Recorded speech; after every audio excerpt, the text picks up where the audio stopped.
काशी में नशामुक्ति के लिए निकली विशाल पदयात्रा, युवाओं को दिया जागरूकता का संदेश।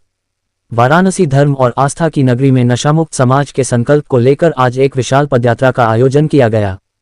के तत्वावधान में यह नशामुक्त पदयात्रा मैदान से प्रारंभ हुई, जिसमें हजारों की संख्या में संगठन के कार्यकर्ताओं और नगरवासियों ने भाग लिया।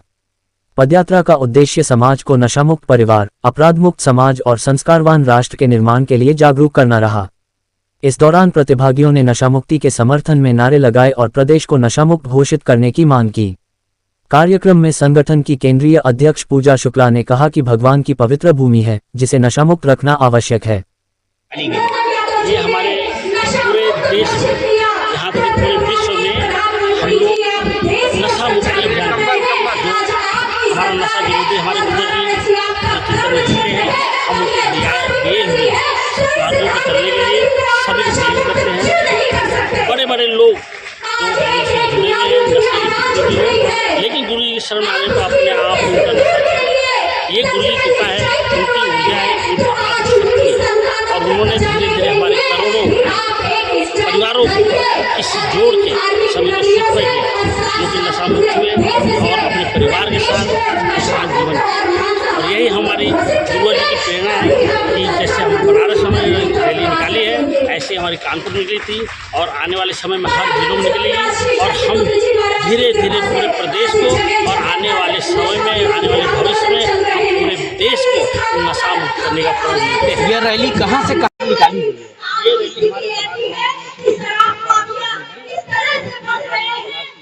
ये रैली हमारे हमें सभी जनकल्याण क्षेत्र है, यहाँ पर भी पंडा बाबाओं को देखा जाता है कि मुंह में गुटखा पुकार खा करके और कर्मकांड करते हैं। इस पर आप क्या समझते हैं? बिल्कुल, भगवान शंकर की बसौरी नगरी, भगवान शंकर ने स्वयं विष को अपने गले से नीचे नहीं उतरने दिया कि हृदय में भक्तों का वास रहता है, तो उनका नशे से कोई लेना देना नहीं है। लेकिन उनके नाम पे किसी जमाने में, किसी मुगल राज्य में भांग, धतूरा और नशा प्रारंभ हो गया था, और आज तक वही चला आ रहा, परंपरा चली आ रही है, और ये बड़ी दुखद है।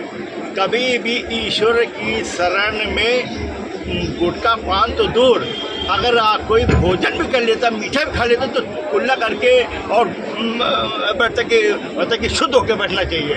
और कितनी दुखद है कि यहाँ के पंडित पुजारी जो गुटखा पान में भरे रहते हैं, और मंत्र भी पढ़ रहे हैं, ना जजमान को आशीर्वाद मिल रहा है, ना यजमान को आशीर्वाद मिल रहा है, बस ऐसे ही चल रहा है। और ये एक मांग है कि यात्रा करने का यही उद्देश्य था कि अगर हम नशा मुक्त हो सकते हैं तो आप क्यों नहीं हो सकते। हमारा जीवन बहुत खुशहाल है, जितने भी लोग बैठे हैं उनका जीवन बड़ा खुशहाल है, इसलिए कि पहले नशे में थे, अब नशा छूट गया तो खुशहाली जीवन जी रहे हैं। आप लोग भी जो बनारस के लोग जो नशे में ग्रसित हैं, आप एक बार अपना कदम आगे बढ़ाइए। सिर्फ एक चिंता लीजिए कि हम बिना नशे के जीवन जी के देखते क्या रहता है, निश्चित रूप से बड़ा परिवर्तन है। सर एक चीज़ बताइएगा, बनारसी पान पूरे विश्व में प्रसिद्ध है। हाँ। आपका अभियान सारे नशे पर जो है लागू होता है या बनारसी पान?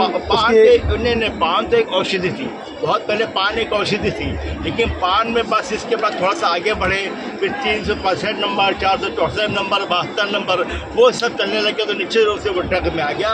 किसी भी प्रकार का नशा हो जिससे आपका मन अचेतन आप हो जाए, आपको शरीर के किसी अंग में कोई भी तम्बाकू, कोई भी गुटखा, कोई भी चीज़, कैंसर है, कोई अन्य चीज़ ला रहा हो, वो सब बंद होना चाहिए।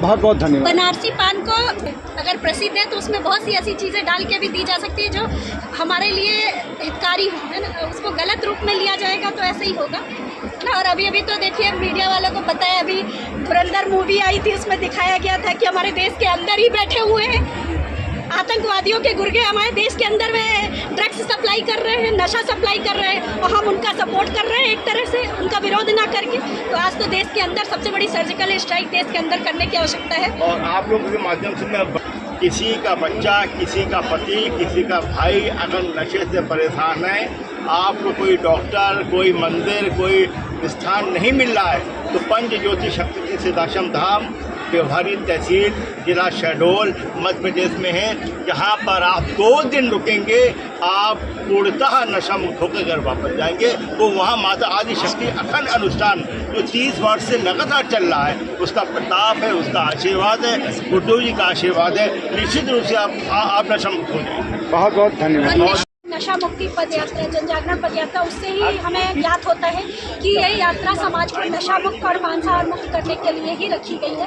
परमहंस योगी राष्ट्रीय शक्तिपुत्र जी महाराज के दिशा निर्देशन में और माता आदिशक्ति जगत जननी जगदम्बा की कृपा लेकर भगवती मानव कल्याण संगठन के सदस्यों द्वारा यह नशा मुक्ति पद यात्रा रखी गई है। इसका मेन उद्देश्य यही है कि जैसा कि आप मीडिया वाले, आप लोगों को भी पता है कि आज समाज में अपराध बढ़ रहा है तेजी से, और आप लोगों के माध्यम से ही समाज के बीच में उजागर हो रहा है। लेकिन हम अगर इसकी मूल जड़ पे जाएं, आज जगह जगह पे हत्याएं हो रही हैं, जगह जगह पे रेप हो रहे हैं, जगह जगह पे लड़ाई झगड़े हो रहे हैं, खून खराबा हो रहा है, उसकी मेन जड़ जो है, मूल जड़ जो है वह नशा है। और हम चाहते हैं कि हम सनातन धर्म को आगे बढ़ाएं, हम भारत देश को विश्व गुरु बनाना चाहते हैं। तो उसके लिए सबसे ज़्यादा आवश्यक है कि हम समाज को नशा मुक्त करें, अपनी आगे आने वाली पीढ़ी को बचाएं, क्योंकि आगे आने वाली पीढ़ी अगर नशे में ग्रसित होती चली जाएगी तो हमारे देश का विकास अपने आप रुक जाएगा। और देखा जाए तो यह बाबा विश्वनाथ जी की नगरी है, इसको धार्मिक केंद्र कहा जाता है, इसको मोक्ष की धरती भी कहा जाता है। और सबसे बड़ी बात कि इस शहर को जीवंत शहर कहा जाता है। कहते हैं कि इस शहर में जीवन है, इसको स्वयं बाबा विश्वनाथ ने बसाया था। ऐसी धरती पे आप लोग जानते हैं कि क्या ऐसी धरती पे नशा का व्यवसाय होना, मांस का व्यवसाय होना उचित है? कहीं से भी उचित नहीं है। यह एक धर्म की नगरी है और इसको नशा मुक्त होना ही चाहिए। और जहाँ तक मुख्यमंत्री जी का सवाल है तो वह योगी हैं, स्वयं अध्यात्म को आगे बढ़ाने वाले हैं, अनुयायी हैं, है ना, भगवा वस्त्र धारण करते हैं। तो उनका सबसे पहला कर्तव्य यही है कि वे कम से कम धार्मिक नगरियों को तो नशा मुक्त करें। आगे तो फिर भी हम लोग पूरे देश को नशा मुक्त करने की बात की जाए, युवतियां भी आजकल नशे में लिप्त पाई जा रही हैं, इनके बारे में क्या कहेंगे? देखिए, जैसा आपने कहा कि युवा, हमारी आगे आने वाली पीढ़ी, युवा में तो बच्चे भी आते हैं, लड़के भी आते हैं, लड़कियां भी आती हैं, युवतियां भी आती हैं। हम उनको इसी दिशा में बढ़ा रहे हैं। जब हम नशा परोसेंगे, हर व्यक्ति कहता है कि नहीं मेरा घर तो सुरक्षित है और मेरा परिवार नशा नहीं करता, मुझे समाज से क्या लेना देना। और इसलिए समाज में बढ़ती बुराइयों के खिलाफ लोग आवाज़ नहीं उठाना चाहते। लेकिन जब हमारे बच्चे, हमारी बच्चियां बाहर निकलेंगी, वो घर पे नशा नहीं हो रहा, लेकिन उसका पता नहीं किससे कैसी दोस्ती हो जाए, किससे कैसी संगत हो जाए और वो नशा करने लग जाए। तो हमारा कर्तव्य है कि हम पूरे क्षेत्र को नशा मुक्त करें। जब तक हम शराब की दुकानें नहीं बंद करेंगे, आप देखिए हमने मध्य प्रदेश में भी आवाज़ उठाई थी, भगवती मानव कल्याण संगठन के लगातार विरोध के बाद कई धार्मिक नगरियों को नशा मुक्त किया गया है। तो अगर वहाँ पे नशा मुक्त का कुछ कार्य आगे बढ़ सकता है, बिहार जैसा प्रदेश, वहाँ के मुख्यमंत्री तो उनका धर्म अध्यात्म से इतना लेना देना नहीं है, उन्होंने भगवा वस्त्र नहीं धारण किया, लेकिन बिहार को भी नशा मुक्त घोषित किया। तो क्या उत्तर प्रदेश को नशा मुक्त घोषित नहीं किया जा सकता? आज हम सर्जिकल स्ट्राइक कर रहे हैं, हम नारी शक्ति की बात कर रहे हैं। तो आज नारी शक्ति क्या चाहती है? नारी क्या आवाज़ उठा रही है? वो चाहती है कि हमारा परिवार सुख संपन्न रहे। नारी चाहती है कि हमारा पति शराब पी के ना आए, पैसे को फालतू ना उड़ाए, हमारा बच्चा शराब पी के माता पिता के साथ लड़ाई झगड़ा ना करे, उनका अपमान ना करे। हर नारी यही तो चाहती है। हम नारी के सिंदूर के लिए लड़ रहे हैं, सीमाओं पर हमारे सैनिक लड़ रहे हैं। तो क्या हम देश के अंदर ये जो नशा फैला हुआ है, ये जो शराब फैला हुआ है, जिससे इतनी ज़्यादा महिलाएं प्रताड़ित हैं, नारियां परेशान हैं, तो क्या हम उनके लिए कार्य नहीं कर सकते?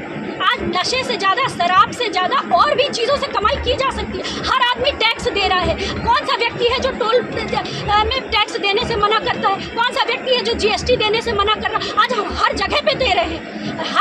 आज आप महिलाओं को जगह, अगर व्यक्तिगत आप बात करें, आप सर्वे करें, तो हर व्यक्ति करेगा कि भाई थोड़ा बहुत और बढ़ा दो टैक्स, पर कम से कम हमारे पैसे को बचाओ, हमारे परिवार को बचाओ। हमारा पति नशा करके, छोटे छोटे बच्चे हम लोगों के संगठन से आते हैं, मिलते हैं, कहते हैं कि आप कुछ भी करिए, हमारे पिताजी को नशा मुक्त कर दीजिए। हमारे घर में हमारी बहन नशा कर रही है, हमारा भाई नशा कर रहा है, उसको नशा मुक्त कर दीजिए। छोटे छोटे बच्चों की आवाज़ उठ रही है, तो वो आवाज़ उनके पास तक क्यों नहीं जा रही है? जो वो संचालन कर रहे हैं, जिनको हम प्रजा का रक्षक कहा जा रहा है, जिनको हम कुर्सियों पर बिठा रहे हैं, बार बार यही निवेदन है। माननीय प्रधानमंत्री जी का भी ये क्षेत्र है और उनका भगवती मानव कल्याण संगठन ने हमेशा, जब भी देश हित में कोई कार्य हुआ है, भगवती मानव कल्याण संगठन ने हमेशा समर्थन किया है। और मैं उनको विश्वास दिलाती हूँ कि भगवती मानव कल्याण संगठन सदैव समर्थन करेगा। आपको कभी भी आवश्यकता होगी, हमारे कार्यकर्ता हर युद्ध में, हर धर्म युद्ध में सबसे आगे खड़े होंगे। आज लड़ाई की आवश्यकता नहीं है। मैं बार बार कहती हूँ, तलवार उठाने से ज़्यादा जरूरी है कि लोगों के विचारों को परिवर्तित किया जाए। अगर आज एक अपराधी को हम मार भी देते हैं, उसका उसकी हत्या भी करवा देते हैं, उसको फांसी पे भी चढ़ा देते हैं, तो दूसरा अपराधी उठ के खड़ा होगा। अपराधियों को मारने से अपराध खत्म नहीं होगा, अपराध की जड़ को खत्म करना पड़ेगा, लोगों के विचारों को बदलना पड़ेगा, लोगों को चरित्रवान बनाना पड़ेगा, लोगों को नशा मुक्त बनाना पड़ेगा, मांसाहार मुक्त बनाना पड़ेगा। तभी आज हम समाज को विकास के मार्ग पे आगे ले जा पाएंगे, आज हमारा देश विश्व गुरु बन पाएगा। बहुत बहुत हाँ, क्या नाम पड़ेगा आपका? आरुणि शुक्ला। आज नशा मुक्ति के खिलाफ एक पद यात्रा निकाली गई है, क्या कहना चाहेंगे? मैं कहना चाहूँगी ये पदयात्रा इसलिए निकाली गई कि इस बनारस को नशावान से मुक्त किया जाए। सोचिए वहाँ पर मंदिर है, मंदिर के 500 मीटर शराब की दुकानें हैं, मांसाहार मछली कट रही है, मांस कट रहा है, तो ये गलत चीज़ है यहाँ। इसलिए मैं यहाँ कहना चाहती हूँ कि इस बनारस को नशावान से मुक्त कराए, ऐसी धरती जो शिव जी की धरती है। इसलिए मैं प्रधानमंत्री और योगी जी से भी कहना चाहूँगी कि इस बनारस को नशावान से मुक्त कराए। हर हर महादेव।